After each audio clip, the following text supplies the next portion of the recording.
लगभग 10,000 Indian startup Singapore में अपनी कंपनी रजिस्टर कर चुके हैं। तो सवाल ये उठता है कि इंडियन स्टार्टअप की फर्स्ट प्रेफरेंस सिंगापुर कंपनी ही क्यों? वहाँ जो कॉर्पोरेट टैक्स है 4.25 से 17% तक लगता है। अपना यूएसडी में भी अमाउंट रख सकते हैं। कंपनी नेम आपका यूनिक होना चाहिए। देन आपको एक कॉर पास के लिए भी अप्लाई करना पड़ेगा, तो वहाँ पे जीएसटी रजिस्ट्रेशन लेना भी जरूरी है। तो अब आप बिल्कुल रेडी हो अपना बिजनेस करने के लिए सिंगापुर। हेलो बिजनेस लीडर्स, तो आज का वीडियो है कि कैसे इंडिया में बैठे बैठे सिंगापुर में कंपनी रजिस्टर करें। सिंगापुर में इंडिया से काफी सारे यूनिकॉर्न बने हैं, जैसे कि फ्लिपकार्ट, ओला, कारदेखो.com, रेजरपे, फोनपे। लगभग 10,000 इंडियन स्टार्टअप सिंगापुर में अपनी कंपनी रजिस्टर कर चुके हैं। तो इन्वेस्टर्स का और स्टार्टअप्स का फर्स्ट प्रेफरेंस सिंगापुर ही क्यों होता है कंपनी रजिस्ट्रेशन कराने के लिए? क्या टैक्स हेवन कंट्री? तो टैक्स हेवन कंट्री तो और भी हैं, जैसे कि Bermuda, Switzerland, Isle of Man, Bahamas, Monaco वगैरह वगैरह। जबकि सिंगापुर की तरह इन सारी टैक्स हेवन कंट्री के साथ भी इंडिया का डबल टैक्स अवॉइडेंस एग्रीमेंट है। तो सवाल ये उठता है कि इंडियन स्टार्टअप की फर्स्ट प्रेफरेंस सिंगापुर कंपनी ही क्यों? चलिए जानते हैं।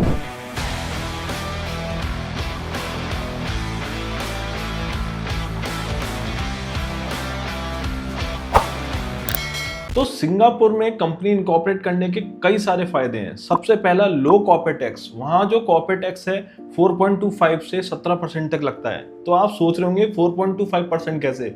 वो आप वीडियो में बने रहिए, मैं आपको आगे बताऊंगा। दूसरा, सिंगापुर में कोई भी कैपिटल गेन टैक्स नहीं है। मान के चलिए अगर आपके सिंगापुर में कंपनी है और आपको कोई इन्वेस्टर मिल जाता है, आपकी कंपनी में इन्वेस्ट करता है, या आप अपनी स्टेक सेल करते हैं, तो उस पर जो भी कैपिटल गेन आएगा उस पर टैक्स नहीं है। और सेम अगर आप इंडिया में सेल कर रहे होते हैं अपना स्टॉक अपनी इंडियन कंपनी के अंदर, तो वहां पे आपको 20% तक टैक्स देना पड़ता। तीसरा, अगर आप सिंगापुर कंपनी के शेयर होल्डर हैं और आपने कोई भी इनकम एज अ डिविडेंड ली, तो उस डिविडेंड पे भी आपको टैक्स नहीं पे करना होगा। चौथा, वहां पे हर प्रोडक्ट पे, हर सर्विस पे जो जीएसटी है वो फ्लैट है 7%। पांचवा, आप सिंगापुर बैंक अकाउंट में अपना यूएसडी में भी अमाउंट रख सकते हैं। छठा है सिंगापुर में कंपनी बनाने का कि आप minimum paid up capital 1 Singapore dollar में भी स्टार्ट कर सकते हैं। सातवां, आप सिंगापुर में crypto and stock exchange trading कर सकते हैं, जो कि दूसरी कंट्रियों में अलाउड नहीं है। आठवां,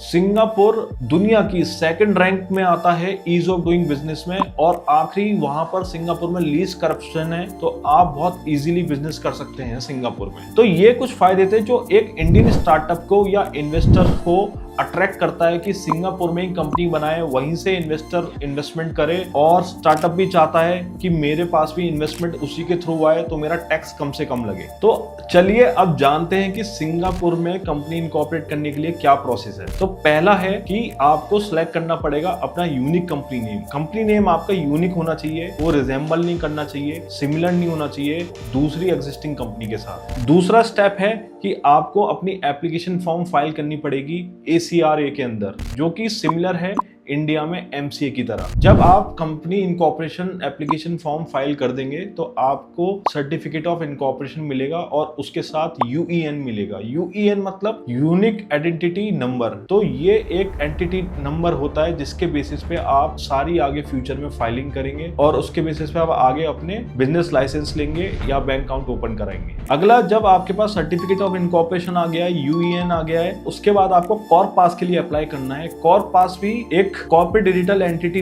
सिस्टम होता है जो आपको मैंडेटरी है ऑब्टेन करना अगर आपको सिंगापुर में ऑनलाइन ट्रांजैक्शन करना है या आपको ई सर्विसेज अवेल करनी है सिंगापुर गवर्नमेंट एजेंसीज की। अगर आपको कुछ गवर्नमेंट के टैक्स बेनिफिट्स भी लेने हैं तो कॉर्प पास को लेना बहुत जरूरी है। इसके बिना आप वहां के जो टैक्स एग्जम्पशंस हैं, टैक्स बेनिफिट्स हैं, वो आप अवेल नहीं कर पाओगे। तो कॉर्प पास आपके लिए बहुत जरूरी हो जाता है अगर आप सिंगापुर कंपनी इनकॉर्पोरेट कर रहे हैं तो। बाकी जैसा कि मैंने पहले भी बताया कि सिंगापुर में जो जीएसटी है 7% है, तो वहां पे जीएसटी रजिस्ट्रेशन लेना भी जरूरी है। अगर आपका annual turnover 1 million Singapore dollar से ज्यादा हो गया है तो आपको सिंगापुर में जीएसटी रजिस्ट्रेशन लेना मैंडेटरी हो जाएगा। बट इसमें एक एग्जम्पशन भी है। अगर आपका 90% टर्नओवर एग्जम्प्टेड सर्विसेज से या गुड्स से आ रहा है, जैसे कि आप एक्सपोर्ट कर रहे हो सर्विसेज गुड्स, तो आप जीएसटी रजिस्ट्रेशन एग्जम्पशन के लिए भी अप्लाई कर सकते हो और आपको जीएसटी रजिस्ट्रेशन कराने की जरूरत नहीं पड़ेगी। फिर आपका जीएसटी रजिस्ट्रेशन भी हो गया।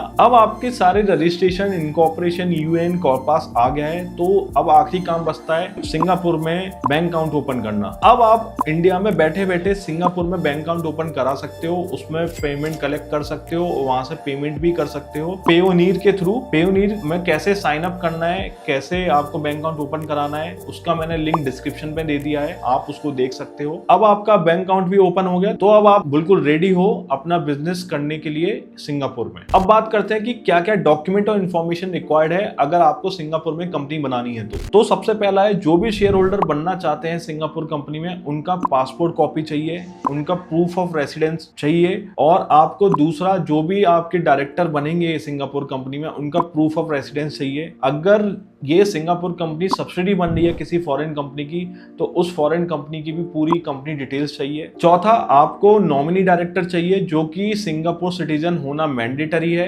और पांचवा, आपको सिंगापुर का ही रजिस्टर्ड एड्रेस चाहिए सिंगापुर कंपनी इनकॉर्पोरेट करने के लिए। तो अगर आप सोच रहे हैं कि कहां से हम सिंगापुर सिटीजन डायरेक्टर लेके आए, कहां से हम सिंगापुर का एड्रेस लेके आए, अगर आपको हमारी हेल्प चाहिए सिंगापुर डायरेक्टर अपॉइंट करने के लिए, सिंगापुर एड्रेस अरेंज करने के लिए, तो नीचे दिए हुए नंबर पे हमारे एक्सपर्ट्स को कॉल करें, हम आपकी पूरी हेल्प करेंगे सिंगापुर कंपनी इनकॉर्पोरेट करवाने में। तो अब बात करते हैं कि सिंगापुर में क्या टैक्स एग्जम्पशंस अवेलेबल हैं एक स्टार्टअप कंपनी के लिए। तो जैसा कि मैंने आपको शुरू में बताया था कि सिंगापुर में 17% तो कॉर्पोरेट टैक्स है ही है, और आप उस टैक्स को 4.25 तक भी रिड्यूस कर सकते हैं। तो आइए जानते हैं कैसे। तो पहली स्कीम है suit. Suit stands for startup tax exemption scheme. तो अगर आपकी कोई भी नई स्टार्टअप कंपनी इनकॉर्पोरेट हुई है सिंगापुर में, और उसमें ईच शेयर होल्डर के पास मिनिमम 10% शेयर होल्डिंग है, तो आप उसमें 1 लाख सिंगापुर डॉलर तक 75% का टैक्स एग्जम्पशन ले सकते हैं। और 1 लाख डॉलर के अबव अगर आपका कोई भी प्रॉफिट होता है तो 50% तक उसमें एग्जम्पशन ले सकते हैं। तो मान के चलिए कॉर्पोरेट टैक्स रेट सिंगापुर में 17% है, और आपका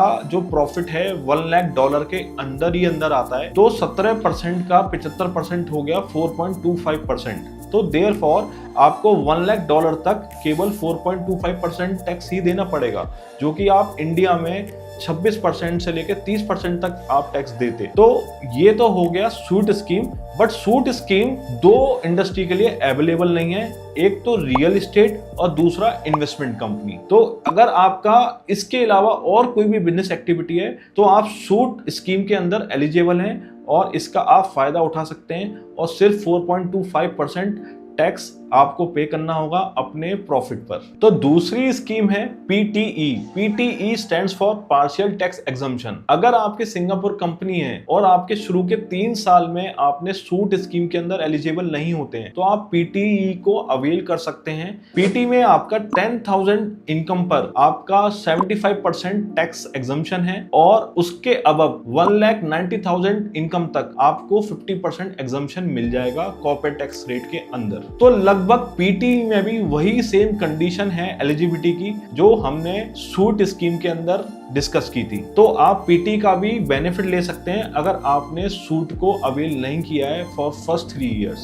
तो अगर आपको इसके बारे में और जानना है कि आप सिंगापुर में कैसे टैक्स एग्जम्पशन का फायदा उठा सकते हैं, तो आप मुझे कमेंट करके भी क्वेश्चन पूछ सकते हैं और मुझसे लिंक्डइन में भी कनेक्ट कर सकते हैं फर्दर डिस्कशन के लिए। तो अभी तक हमने डिस्कस किया कि क्यों सिंगापुर में कंपनी बनवानी चाहिए, क्या प्रोसेस है सिंगापुर में कंपनी बनवाने का, क्या डॉक्यूमेंट्स लगते हैं और क्या क्या बेनिफिट्स हैं। तो अब जानते हैं कि क्या क्या कंप्लायंसेस हैं अगर हमने सिंगापुर में कंपनी इनकॉर्पोरेट करी है। तो देखिए, इसमें एक तो वन टाइम एनुअल कंप्लायंसेस होती हैं जिसमें आपको balance sheet, profit and loss, books of account prepare करके फाइलिंग करनी पड़ेगी ACRA के साथ। दूसरा, आपको इनकम टैक्स फाइलिंग करनी पड़ती है वंस इन अ ईयर। तीसरा, आपने जो सिंगापुर में डायरेक्टर अपॉइंट किया है उसका भी आपको रिन्यूअल करना पड़ेगा। एक सिंगापुर में आपने एड्रेस भी लिया है उसका भी आपको रिन्यूअल करना पड़ेगा। तो ये कुछ कंप्लायंसेस हैं जो आपको एनुअल बेसिस पे सिंगापुर में करनी पड़ेगी, और ये बहुत सिंपल और इजी कंप्लायंसेस है। इसमें भी हम आपकी हेल्प कर सकते हैं ऑन एनुअल बेसिस। अगर आपको इसके बारे में और जानना है तो हमारे एक्सपर्ट्स को कॉल कर सकते हैं और हमारी फ्री में एडवाइस ले सकते हैं। अगर आपको ये वीडियो पसंद आया हो तो उसको लाइक करें, अपने पार्टनर्स के साथ, अपने को फाउंडर्स के साथ शेयर करें और हमारे चैनल को सब्सक्राइब करें ताकि हम आने वाले और भी जो वैल्यूएबल वीडियोस लाते हैं आप जैसे स्टार्टअप फाउंडर के लिए, आप उसको मिस ना करें। Thank you.